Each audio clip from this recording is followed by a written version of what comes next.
Las misericordias de Dios se renuevan cada mañana. Su voluntad es buena, agradable y perfecta. Bienvenidos a una nueva emisión de Vidas con Propósito, para volver a vivir. Mientras más cerca estemos de Dios, más dolor nos causará el pecado más pequeño. Hola, muy buenos días, bienvenidos otra vez a Vidas con Propósito, para volver a vivir. Les saluda Oscar Plata. Hoy continuamos con la serie titulada ¿Cómo saber si soy salvo? Y compartiremos el cuarto tema de la serie, la evidencia de la santidad. Tú nos creaste con un propósito. Nos acompaña hoy William Alarcón, pastor de la comunidad Vida con Propósito C de Girón, quien responderá a este tema. Buenos días, Pastor William. Buenos días, Osquitar, ¿cómo me le va? Y buenos días a toda nuestra amable audiencia. Esperamos que este día sea de bendición para todos. También está con nosotros Beatriz Cifuentes, líder de la iglesia. Bienvenida, Beatriz. Gracias, Oscar. Muy buenos días, pastor. Y buenos días a todos nuestros oyentes. De verdad que es una bendición compartir con ustedes. Y recordarle, apreciado oyente, que usted puede escuchar nuevamente los programas de Vidas con Propósito a través del internet, ingresando a nuestro canal de YouTube, escribiendo en el buscador de esta página Comunidad Vida con Propósito. Allí los podrá escuchar en cualquier horario y también puede suscribirse a nuestro canal para que reciba las novedades de los programas que subimos a la red. Estás escuchando Vidas con Propósito, para volver a vivir. Pastor William, ¿por qué la santidad es una evidencia de que soy salvo? Bueno, creo que la respuesta más contundente la podemos encontrar en la misma Biblia. Mire, Hebreos 12:14 dice: busquen la paz con todos y la santidad, sin la cual nadie verá al Señor. Y Pablo, escribiendo a los tesalonicenses en su primera carta, en el capítulo 4, verso 7, dice: Dios no nos llamó a la impureza, sino a la santidad. Mire, Dios es un Dios santo y por lo tanto no tiene nada que ver con el pecado. No lo tolera, mire, tampoco lo tolera que alguien que diga ser su hijo siga practicando su pecado. Así que el cristiano que es salvo es una persona que ya no practica el pecado que antes lo ataba a este mundo. Ese cristiano ahora vive apartado del pecado para Dios.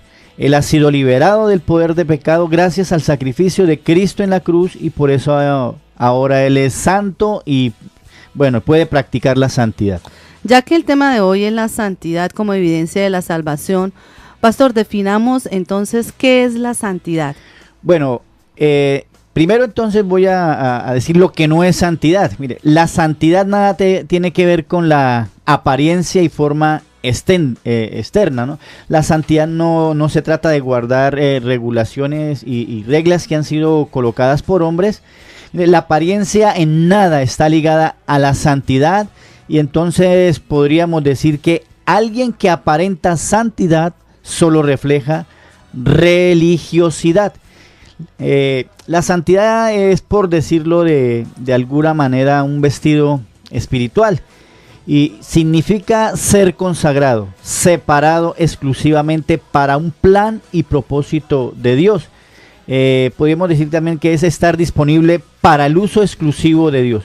Entonces, cuando usted está separado solo para Dios, usted no se presta para criticar, para chismes, para ver pornografía, no se presta para el pecado. Por el contrario, entonces guarda su caminar y su pensar para Cristo. Ese es el vestido que Dios quiere que usted y yo conservemos limpio, ¿no? ¿Se puede entonces llegar a ser santo? Claro que sí. Y debemos aclarar que no se puede serlo en nuestras fuerzas, sino por los méritos de Cristo. Y en ese aspecto tenemos que hablar de lo que la Biblia llama la justificación. Pero para poder entender lo que es la justificación, debemos primero saber que gracias al pecado nosotros éramos enemigos de Dios. y por consiguiente, merecedores de todo su castigo, es decir, de la muerte eterna. Mire, Romanos capítulo 5, verso 1 dice: en consecuencia, ya que hemos sido justificados mediante la fe, tenemos paz para con Dios por medio de nuestro Señor Jesucristo. Así que necesitamos de que alguien, o necesitábamos más bien de que alguien hiciera algo por nosotros para que Dios nos declarara justos ante sus ojos. Y esa persona es Jesús, quien con su muerte entonces pagó el precio de nuestro pecado, dándonos acceso a la presencia de Dios, y en consecuencia Dios mismo nos declara justos. Pastor William, ¿qué es ser justos delante de Dios? Bueno, ser justos delante de Dios es que Él ya no nos ve en pecado, sino que nos ve limpios y por consiguiente libres para poder estar en su presencia. Bueno, y en consecuencia nos declara santos, ¿no? A eso lo llamamos santidad posicional. Dios nos ve como santos. En otras palabras, la justificación es como un acto legal instantáneo de parte de Dios, mediante el cual Él declara que nuestros pecados están perdonados y que la justicia de Cristo nos pertenece y nos declara justos ante sus ojos. Esto sucede en el momento en que nos arrepentimos y depositamos nuestra fe en Cristo Jesús. Pastor, es decir que tenemos que tomar muy en cuenta lo que lo que el escritor a los Hebreos dice, que sin santidad nadie verá a Dios. Ese versículo es muy diciente, ¿no? Y claro que es afirmativo lo que usted está diciendo, Oscar, porque como Dios es un Dios santo y no tolera el pecado, entonces se hace necesario que todo el que se acerca a Él sea santo para poder verlo. Mire, de lo contrario nadie podrá estar en su presencia, y precisamente eso es lo que hace la justificación, declararnos sin pecado delante del Dios santo. Mire, somos santos porque Él ya declaró que lo somos mediante el sacrificio de Cristo. Eso es ser justificados. Así que la justificación es la declaración de nuestra posición de santos ante Dios.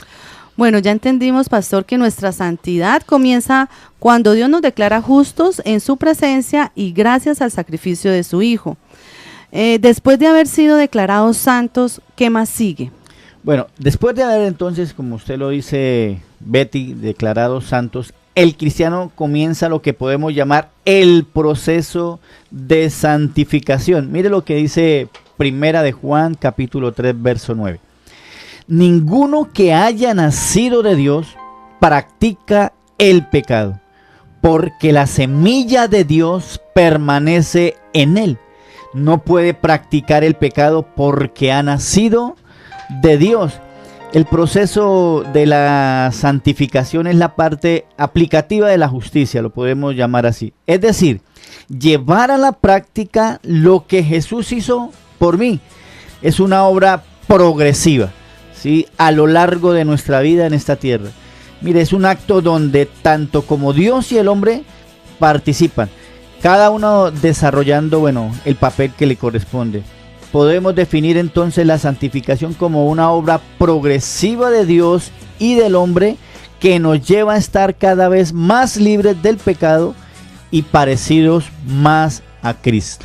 ¿Cómo podemos entonces definir la santificación? Bueno, santificación es otro término de santidad, que es ser santo. Y hay algo que el cristiano tiene que tener muy claro, y es que no nos volvemos santos de la noche a la mañana, sino que algo drástico tiene que ocurrir en nosotros para cambiar lo que somos por naturaleza. Es necesaria una transformación radical. Esta transformación entonces es un proceso continuo y de toda la vida. A esto es lo que nosotros llamamos santificación. El apóstol Pedro lo escribió de la siguiente manera en su primera carta, el capítulo 1 del verso 13 al 16. Dice: por eso dispónganse para actuar con inteligencia, tengan dominio propio, pongan su esperanza completamente en la gracia que se les dará cuando se revele Jesucristo. Como hijos obedientes, no se amolden a los malos deseos que tenían antes, cuando vivían en la ignorancia. Más bien, sean ustedes santos en todo lo que hagan, como también es santo quien los llamó. Pues está escrito, sean santos, porque yo soy santo. Pero pastor, ¿cuándo comienza entonces ese proceso de santificación? Bueno, una vez que un cristiano ha nacido de nuevo, Oscar, comienza lo que llamamos el proceso de santificación. Es un cambio en su vida moral, o más bien, un cambio en su vida moral se lleva a cabo. Él ya no quiere pecar, sino más bien agradar a Dios. Pues el pecado ya no es una costumbre en su vida, no es una práctica habitual como lo era antes. Mire, porque es que la nueva vida lo guarda de ceder ante el pecado. Pablo dijo en Romanos capítulo 6, versos 11 y 12, de la misma manera, también ustedes considérense muertos al pecado, pero vivos para Dios en Cristo Jesús. Por lo tanto, no permitan ustedes que el pecado reine en su cuerpo mortal, ni obedezcan a sus malos deseos. Y aunque Pablo dice que nos consideremos muertos al pecado, también admite que el pecado no va a desaparecer, sino que seguirá tocando a nuestras puertas todos los días, en cada instante. ¿Sí? De ahí que la santificación, como lo dijimos, será constante hasta nuestra muerte o hasta la venida del Señor. Nuestra tarea es crecer más y más en santidad. ¿El proceso de santificación se dará igual en todos los cristianos? Bueno, la santificación se dará más en unos que en otros, y la idea es que se dé de igual manera en todos, que estamos en el proceso de la santificación. Pero hay personas que poco se ocupan de esa santificación, pero el que avanza en su vida espiritual verá más santidad en su vida que el que no se presta para crecer. Mire, el Señor Jesucristo dijo en Marcos 4:20, pero otros son como lo sembrado en buen terreno. Oyen la palabra, la aceptan y producen una cosecha que rinde el 30, el 60 y hasta el 100 por uno. Entonces podemos concluir que no todos darán el mismo rendimiento o el mismo fruto. En unos se verá más que en otros el proceso de la santificación. Pastor, ¿cómo crecer en nuestra santidad?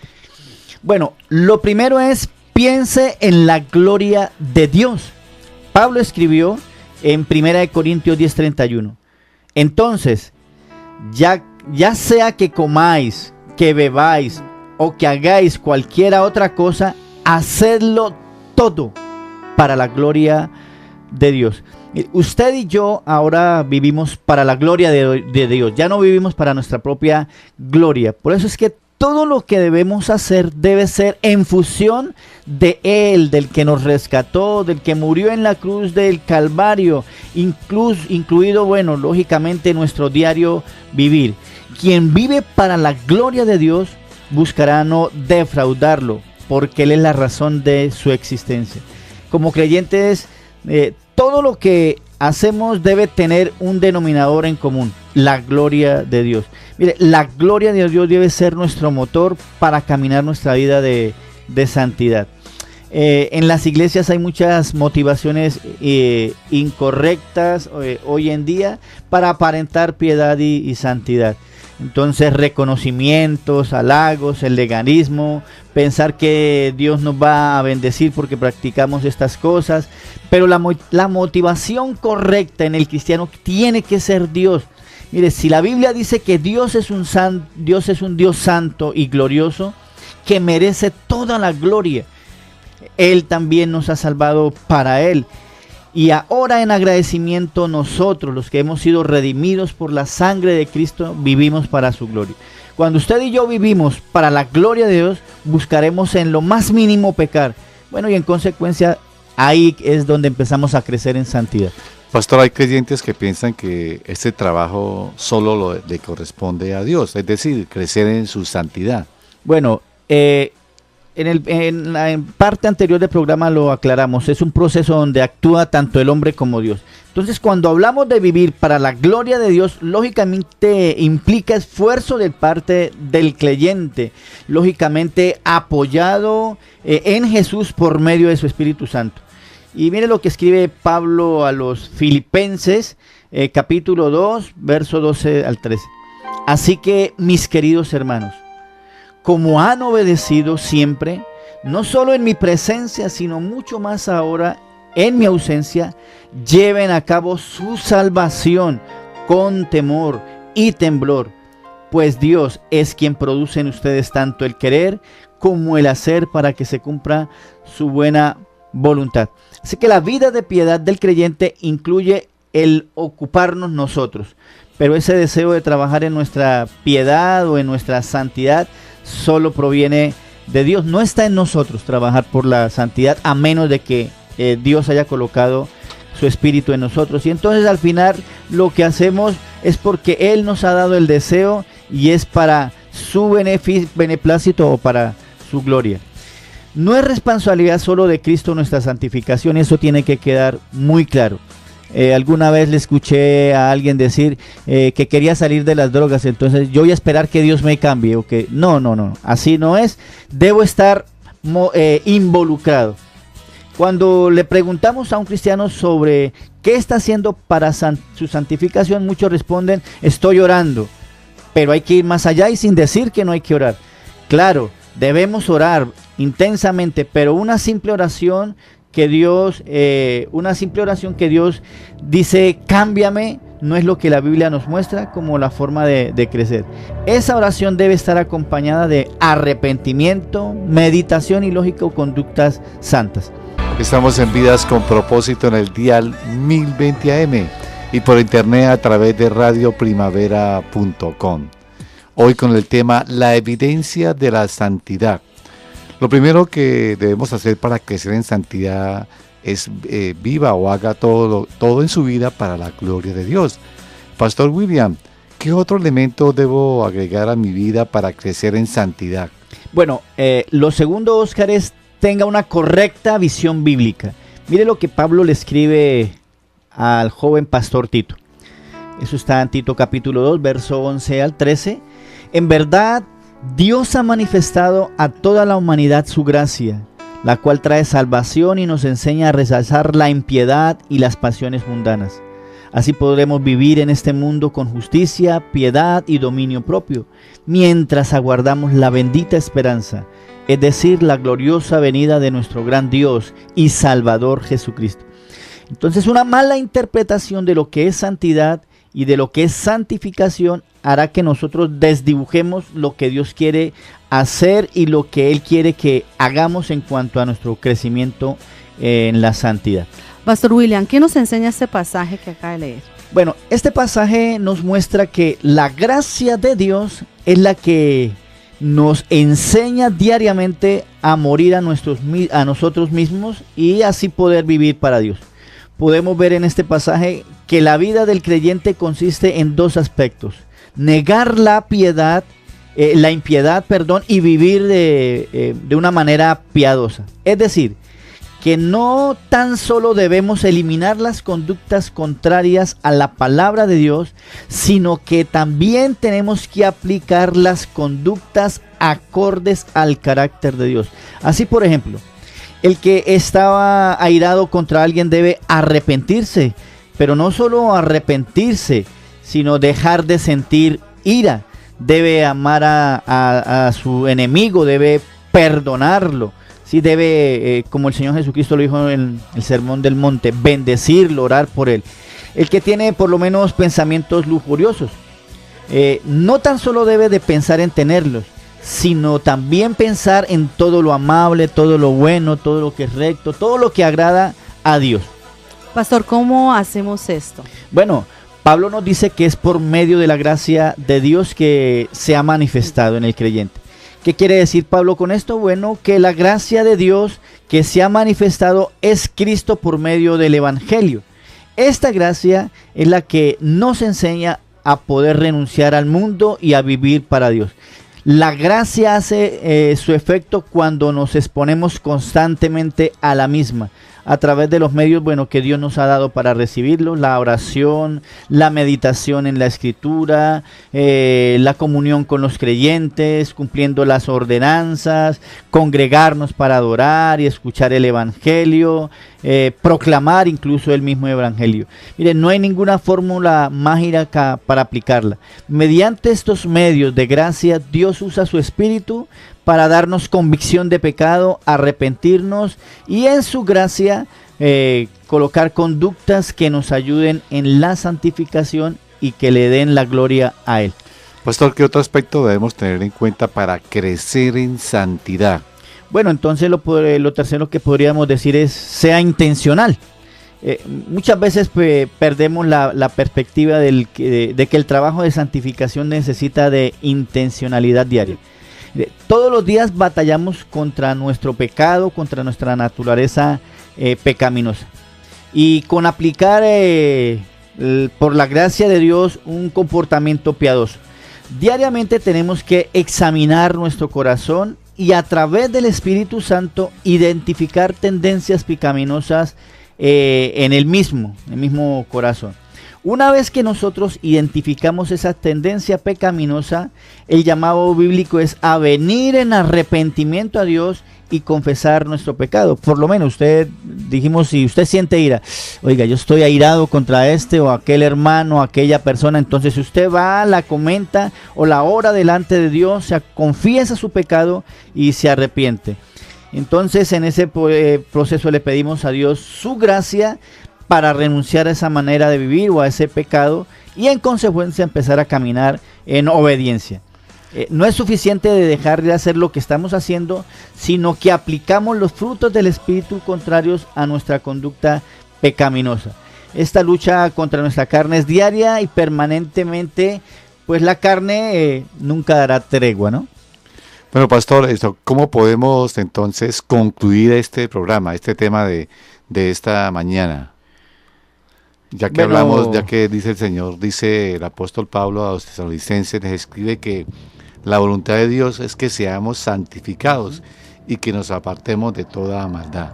Bueno, ese pudiera ser la conclusión. ¿Cuál es la voluntad de Dios para el creyente? Bueno, ahí lo dice el texto, que seamos santos en todo lo que hagamos, porque dice la Escritura, yo soy santo. Sean santos porque yo soy santo, dice el Señor. Podríamos concluirlo de esa manera. El próximo miércoles los esperamos en este mismo horario con un nuevo tema, así que no se lo pierda aquí en el dial 1020 AM y por internet a través de radioprimavera.com. Pues oyente, si desea comunicarse con nosotros, nos puede llamar al teléfono 315-7790-264.